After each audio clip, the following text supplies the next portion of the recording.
Hey gamers, it is your boy MtG here back with another Magic video, and today I'm bringing you a really wacky take on, I guess it's Naya enchantments here, but we're doing an aura deck, and normally you're going to see aura decks that are running pretty much just Celestia, so you're seeing Transcendent Envoy with Setessan Champion, and all of these shenanigans. So these are the kind of normal stuff you're going to see. Setessan Training is wonderful, alongside Sentinel's Eyes, All That Glitters. Transcendent Envoy is a good enabler for this deck, and then you have Alseid of Life's Bounty and Karametra's Blessing as kind of a protection package for your big creatures. And Setessan Champion gives us a lot of gas and scaling throughout the game, so this is going to be, obviously it's a 1-3 for 3 right when it enters the battlefield, but it gives us a lot of value almost immediately after that. So this is a no-brainer for this deck. We have to have it to draw cards and to scale up its power throughout the game. But I'm taking a little bit of a twist on this. We're running 3 Krenko 10th Street Kingpins in here because, primarily for Hydra's growth, because Krenko obviously scales a little bit on his own, so whenever he attacks, you put a +1/+1 counter on him, and then you create a number of 1/1 red goblin creature tokens equal to Krenko's power. So if we ever put enchantments on him that make him stronger, and we attack with him, we're going to be creating a decent amount of goblin tokens, which A, functions as extra power for the next turn, so we can attack with a lot more creatures, but also functions as potential protection. So one of the issues I've run into with this deck is that when you stack a bunch of enchantments on a single creature and then attack with it, your board is left wide open. So against any other kind of aggro deck, you really don't have a whole lot of defenses, but Krenko does give us an option for that by creating 1/1 red goblin tokens so that we can block with those if we need to. But that's kind of a weird scenario. But we're also running, so another thing, a card that I really wanted to play, and I slowly ticked it down in number. So I was running 4 Storm Heralds at first, took it down to 3, and then eventually took it down to 2, because it was not a card that I wanted to play most games, but occasionally we really want to have this in the deck. So if you're not familiar with Storm Herald, it is a new card from Theros Beyond Death. It is a 3/2 with haste for 3, which is actually a decent, power to mana ratio, honestly. Like, it's kind of good just in terms of those. But when it enters the battlefield, you return any number of aura cards from your graveyard to the battlefield attached to creatures you control. So if we've gone through the game and we've been attaching auras and having our creatures get destroyed, whatever, our opponent's playing removal, right? And then we have a bunch of auras sitting in our graveyard doing nothing. Storm Herald comes in with haste, and immediately we can attach all those auras to something out of the graveyard. But do keep in mind, so it says... after it says any number of aura cards from your graveyard to the battlefield attached to creatures you control, so that's nice. But you also, at the end of the turn, have to exile all those auras, so you can't just keep them, right? It doesn't just straight up bring them back. It brings them back for 1 turn and 1 turn only. So we got to make it count. So either we have 2 scenarios where we really like this. So either we've been board wiped and we have a Storm Herald in our hand to finish the game immediately because we have a bunch of auras now in our graveyard. So we play Storm Herald. He comes in as a 3/2, but we stack a ton of auras on him. And first of all, some of our auras draw cards. Angelic Gift draws a card. Setessan Training draws a card. So we get some card draw out of that. But also stacks up a bunch of power on Storm Herald to attack in and hopefully win. Or the other scenario is that we bring back a bunch of auras and put them on Krenko and attack with him to just build up a bunch of power immediately on Krenko so that he makes a bunch of tokens.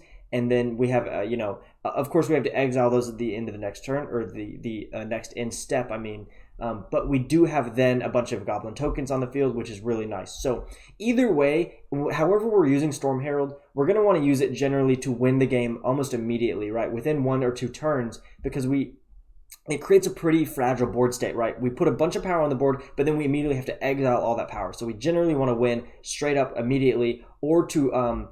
Another scenario, I guess, is if we have Setessan Champion on the field, we bring in Storm Herald, he brings back a bunch of auras, and then we draw a bunch of cards to refill our hand with Setessan Champion, and then scale Setessan Champion up. So there's a number of different ways to use this, but I found that I didn't want 4 of it in my deck because it wasn't a card that we wanted to consistently play. Like, especially, like, you don't really want to curve out to this on turn 3. We really want to play Setessan Champion on turn 3, or even Krenko on turn 3, but not Storm Herald. So this is a card we definitely want to... Oh, why did you go there? We definitely want to have later on in the game, like turn 5 or 6, when we're like rebuilding our board or just trying to end the game quickly. So that's the deck. If you want to look at it more closely and look at the cost of it, the deck list will be linked in the description below, so be sure to check that out. And so now we're going to go to some gameplay. Gameplay, gameplay, gameplay. And since this deck is so janky, we're not going to be playing it in the ranked queue. We're going to be just going into the normal play queue, seeing what we match up against. Generally, when we go to the play queue right now, we're not... I probably should mulligan this, but I'm going to keep it because I'm dumb. We're not going up against super janky stuff, but generally we're going up against, like... Ooh, dang it. I can't. Can I? Nope, I can't. Okay, Ender's Tap, that's fine. We're going up against like relatively close to meta decks, which is weird for the play queue. Generally, I feel like if you're not playing ranked, you're probably gonna be playing something super off meta, but some people do not think that way. Okay, this is fine. We still don't have a creature by turn 2, which is a pretty big bummer. Normally, we want to have. We normally want to have. The enchantment creature. I can't remember any of their names. I'm feeling real dumb right now. So we don't know if we're gonna draw a creature. So I'm gonna go ahead and play Storm Herald. We don't get the enter the battlefield effect, but we do get to swing in for 3 this turn.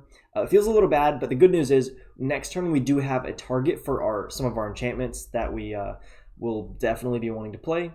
But this looks like it's a Dimir control, possibly a Grixis control.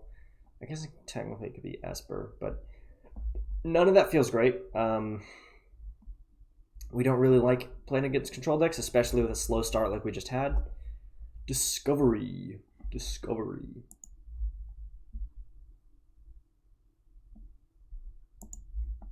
Okay, Fabled Passage. Let's go ahead. We'll put Hydra's Growth on this because this is a card that we want to get out as early as possible because it does scale up pretty well.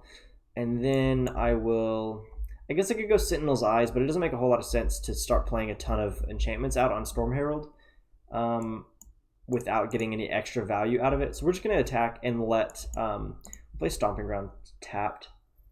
We'll let Hydra's Growth do its work.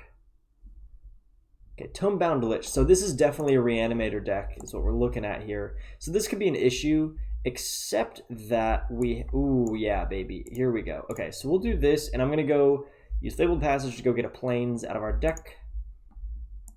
We'll go Setessan Champion, and then I will put an Angelic Gift on Storm Herald. So it has flying now.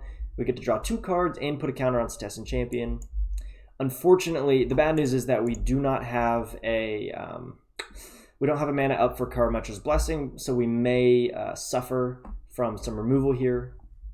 But I'm guessing they're just going to reanimate, like sacrifice Tomebound Lich to get Vilis, Broker of Blood out, which isn't great. Okay, yeah, Blood for Bones. They get Vilis, which is an 8/8, and that is quite scary. And they can, I guess, pay 2 life to give something a -1/-1, but I think we should be okay, because we're going to play... Oh yeah, we should be fine. Here we go. So we double the counters, right? We go... I think I'm going to go Sentinel's Eyes first, just to go ahead and get that extra power onto you.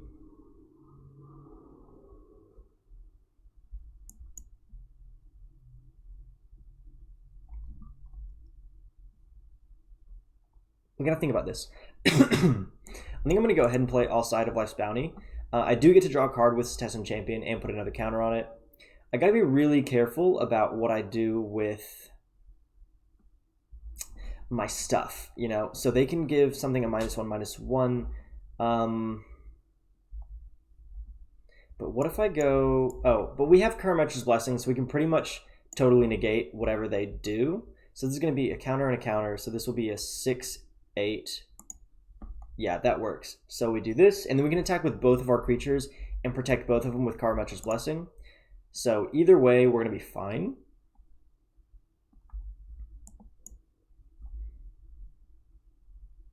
The only really bad thing they can do... So we actually win here, right? Because, let's see what they do. So probably they're going to block Setessan Champion, no, wait, they can't pay 2 life because then they lose. So I think we just win, right? Like, it really doesn't matter what they do. Yeah, we win. Because we go Karametra's Blessing onto Setessan Champion, and it gets +2/+2. The only way they can actually stop me from doing anything is to pay 2 life to give something -1/-1, so we just win. So that's a GG. There we go. actually turned out pretty well. I didn't see that line of play immediately. It kind of took me a minute to process that I could actually, like, I had lethal that turn. I thought I was going to have to survive another turn, but that was good. That was a very good turn of events against a deck that did almost nothing against us. So, I mean, it's hard to lose when their deck doesn't do anything until turn 4. Vicente Deliego. Okay, actually a great hand because we go Temple of Abandon turn 1, and then that sets us up for Setessan Champion on turn 3. And potentially a, I keep wanting to call it Llanowar or something. I know it's not a Llanowar thing. The bird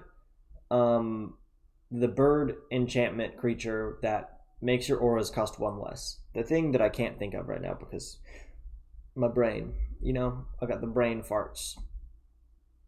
Gassy brain, as they call it. Okay, my jokes will get better. I'm sorry. Alseid of Ice Bounty is not really what we want right here. We're digging for other stuff. I'm probably going to regret that when I draw a land next turn. Oh, De Diego. Vicente De Diego.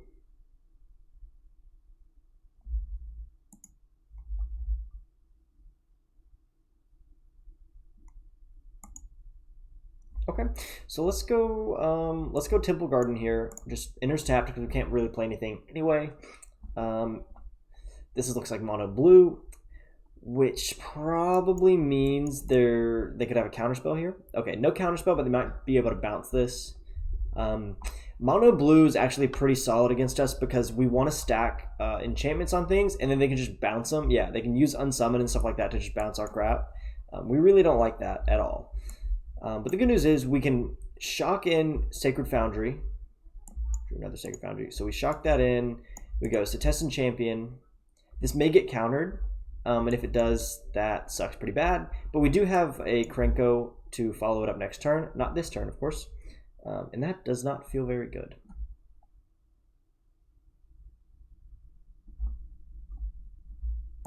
Okay. So unfortunately, Unsummon really let them just like curve into their counterspells, and now all they're going to do is hold up counterspells against me, so I'll probably never be able to get a creature to hit the field, which really sucks. Oh, wait, just kidding. That is... Ooh-wee. Okay, so we'll go Krenko, and then I'm going to actually shock this in for... Yeah, I'll shock that in for Angelic Gift. Because it's a cantrip, I want to go ahead and play it, because it draws me a card anyway. And then, assuming, hopefully, they're going to tap out this turn, so I know that they're not going to be able to bounce my stuff. But they may just go ahead and bounce me now. Because my fear is that I cast Hydra's Growth, and then they either bounce Krenko, or... I guess, yeah, that's the worst thing that could happen, because it's cheaper than a counterspell, and it does the same thing.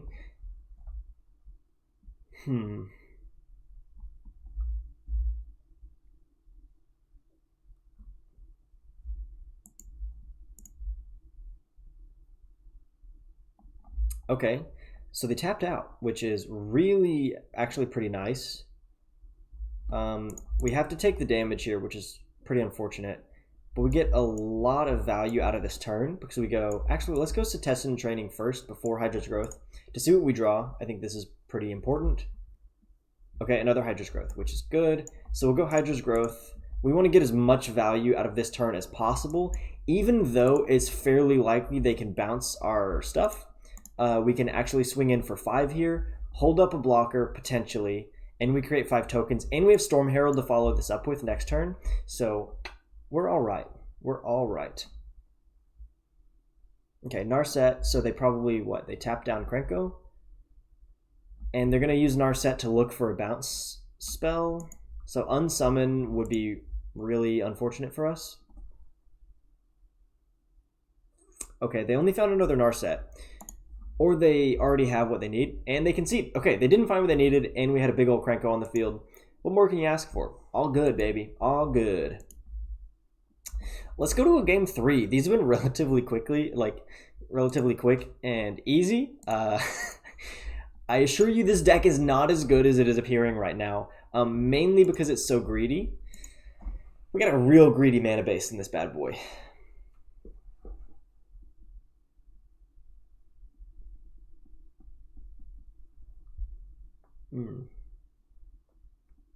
Radiant One. Alright, Radiant One. Ugh. So we have all enchantments, but I'm going to keep, because we have Temple of Abandon here, to try to scry for not a plains. Hopefully we can scry for a creature. Fingers crossed. Okay, Alseid of Life's Bounty. So they're looking like another enchantment deck. Transcendent Envoy. That's what we were looking for, baby. Transcendent Envoy. Heck yeah. Okay, so next turn's going to be real big. Real big. Because we can go... Wait, we could go... Setessan Training, all that glitters, which would be bonkers and possibly dumb, but I think that would actually be a really solid play, because they can't really do anything else. Or we could go, we shock this in, play Krenko, and then next turn we pop off with Krenko. Yeah, I think that's what we do. And we'll attack, yeah. We'll definitely attack here. The only thing we're like afraid of for their next turn is a Setessan Champion, and I'm really not that worried about it. It's not going to be a big deal because we have a handful of cheap spells that are going to buff up our Krenko big time. Double all that glitters will be. Wait, I'm trying to calculate the do the math here. So it'll be if we draw another land. I'm assuming we're not. So let's say we go Setessan Champ or Setessan Training. All the glitters. This one gives it protection. Okay, here we go.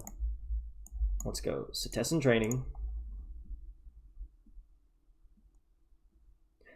Ooh. Okay, we can go another Setessan Training. Or, no, we go another All That Glitters. We want another All That Glitters and another Setessan Training. So we can make the most possible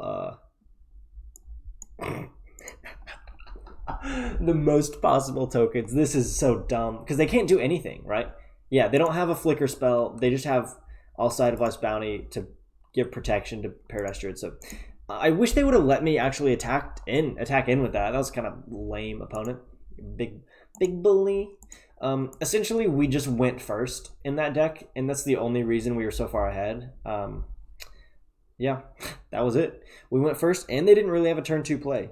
So, felt solid to me. Let's get at least one more game. Honestly, like, I never say this, but I hope I lose so you can see how that the deck sometimes functions poorly, because right now it's, like, moving very smoothly through these opponents, like a warm knife through butter. But that is not how the deck normally is. Usually we get bogged down early, and we lose a bunch of life to our greedy shock lands, which this isn't actually that bad. So we can go Sacred Foundry. Oh, yeah. Actually, yeah, we probably want to shock this in for Alseid of Life's Bounty to get a lifelinker on the board. And then we'll probably shock in again for Transcendent Envoy. Yeah, we definitely do that for Transcendent Envoy. We lose a ton of life, but fortunately they're not an aggro deck, so we can do this and feel okay about it.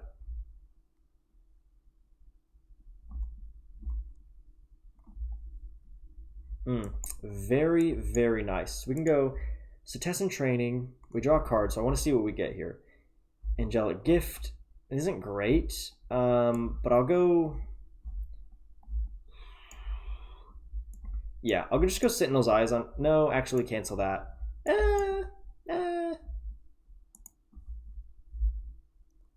Maybe I Angelic Gift the Alseid of Life's Bounty just to draw a card. Nah, that doesn't make much sense. We'll just go Sentinel's Eyes, get a little extra damage in this turn, and we keep a mana up to use sack Alseid of Life's Bounty to give this protection if we need it.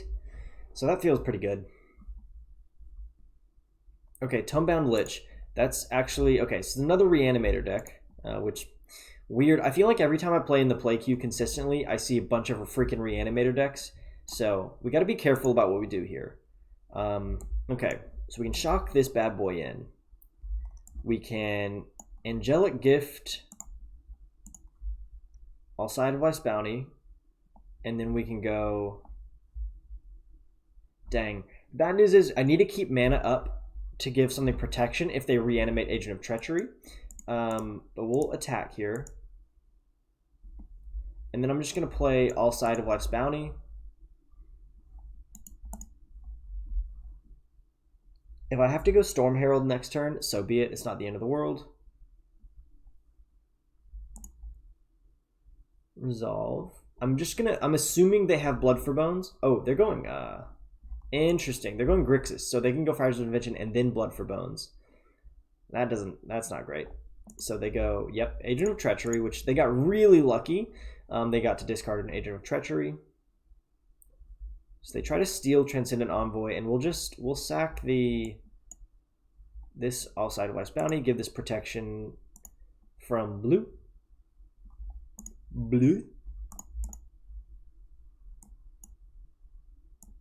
Okay, we pass to my turn. Okay, so we'll go, I mean, we just attack here, right? There's nothing really else we want to do. So we just attack. We take them to 7, go Temple of Abandon, and then I'm going to, ooh, honestly? Yeah, we'll keep that on top. That's fine. I'll play Krenko out this turn. It leaves me with 1 mana up for sacking Alseid of Life's Bounty. And the good news is we have Storm Herald for next turn to really close out the game. So I think we're going to be just fine. Cavalier of Flame, huh? Well, that's interesting. So they can discard a bunch of crap to draw a bunch of crap and try to find another Blood for Bones. So they can Blood for Bones. Okay, Atris, Oracle of Half-Truths. That's interesting. I guess it does put stuff in the graveyard, so fine.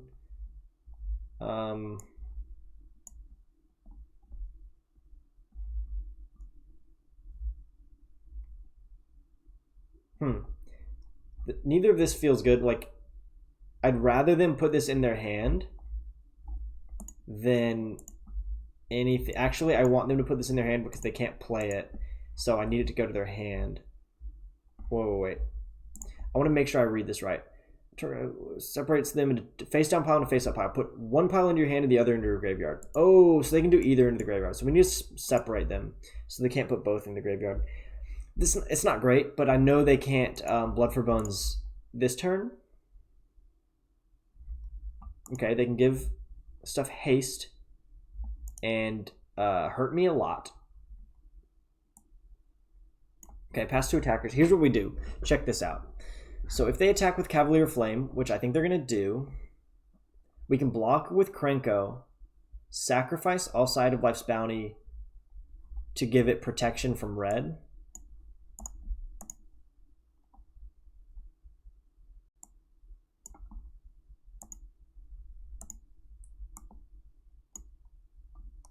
And since we've got, so we don't die. We wouldn't die either way. We would have gone a 1. So we go, I mean, we go Storm Herald and win here, right? Am I right? Oh, we didn't even have to play Storm Herald. We would just win. Okay, fair enough. Well, we didn't lose with this deck. To be honest, it's not this good. It really is not this good. That's funny. Well, let's take another look at the deck. I'll just give you a glimpse of the deck list. Here it is. Again, the deck list is in the comments, not the comments. It's in the description of the video. And then, yeah, other stuff like Discord link and everything in the description below if you want to join the Discord and talk Magic with people and set up just practice games if you want to practice a new deck or something. You can do that in the Discord. So, yeah, hit the link to join it. Hit the link to see the deck list and play this for yourself. Test it out. See if it's good. And I'll see you guys in the next video. It's been good. It's been real. And peace.